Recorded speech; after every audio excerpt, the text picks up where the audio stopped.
Hey, what's up, boxers? This is Zack with Buildbox. I got another quick tutorial for you, and this one is on the Around the World or World Jumper preset. So if you're using Buildbox 2.3.5, it's known as World Jumper because we changed the name of that preset. But in 2.3.4 or below, we have it named Around the World, okay? So I wanted to show you real quick how to add more scenes to this template because it's a little tricky, and I saw that a couple newcomers were having trouble on making this work. So let me show you real quick how to make this happen. Okay, so over here I got Buildbox open and I've got just 3 scenes. Okay, I've got the start scene, I've got the first scene, and I got the second scene, and they're very slightly different. Okay, I could probably add in like another couple coins or something. Let me lock up the screen and I'll add in a couple coins over here so that it looks a little different. Okay, cool. So here's how you set this up, okay? What you need to do to have this to work, you need to have a set checkpoint and a next checkpoint, and those are both action types, okay? So when I use this orange ball image because it doesn't really matter what the image looks like. All you need is an action type. So I drag in a little orange ball action type, okay? So I drop that in and I've got them over here, okay? You can see the 2 little orange balls that I set up here. In one, I have set to set checkpoint, and that's what I named it, and I changed the function to set checkpoint as well. Okay, next I have a next checkpoint action, and I set the action type to next checkpoint. Okay, so that's how you set the action type there. That's all you really need to do for those actions. Now, about placing the actions in the scene is the next trick. Okay, so over here in the start scene, I'm going to go ahead and turn on debug mode so you can see here. Now, I have the set checkpoints right here in the middle, okay, and you want them dead center, okay, and here's how you put the set checkpoints dead center in the middle.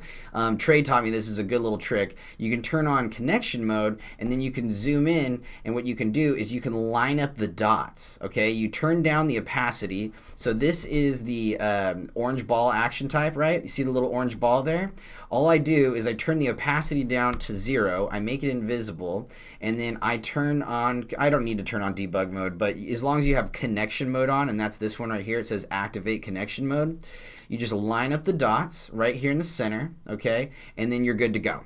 Alright, so I've got my set checkpoints dead center right here in the middle, and then I've got my next checkpoints right about here, okay, and you'll notice that I'll go ahead and move this particle emitter real fast.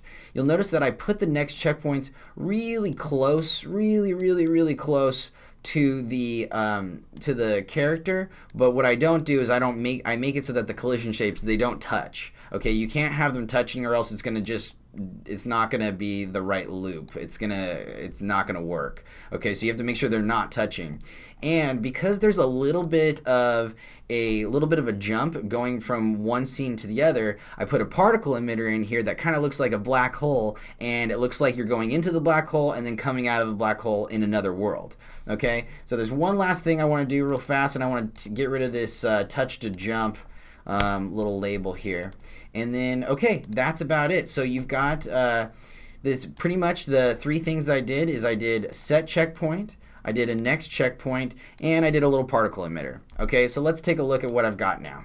Okay, so I'll hit start, and then the little character goes around, and then it goes into the black hole, and it comes out of the black hole, and it comes out into another world. And you can add way more stuff to each world. You can make it completely unique, and it's awesome. Okay, right now I just have it randomized between the 3 scenes. So there's one scene, and there's actually, now it's going back between 2 scenes. Okay, so that's why it's sometimes going back to the same scene, because it's got a 50-50 chance of going to that scene. See, this time it went to the other scene.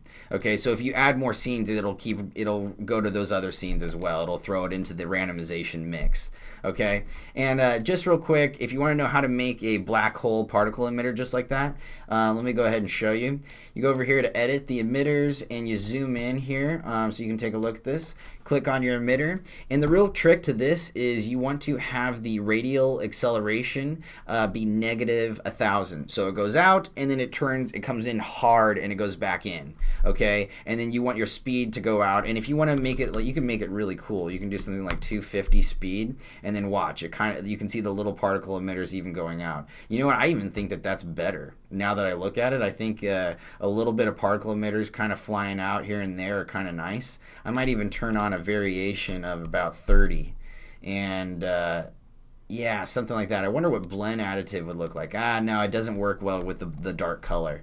So anyways, so you could just play around with that, play around with the particle emitter. You can make some pretty sweet black holes, which is really great for games if you want to jump into like a portal or something like that.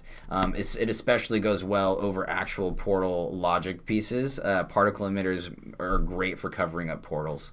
Okay, I hope that you thought that video was useful. That's how you can add in a couple extra scenes to the world jumper or around the world template. And I hope you thought this video was useful. And if you like this video, then please like this video and subscribe to our channel. All right, Boxers, I'll see you later. Bye. Like and subscribe.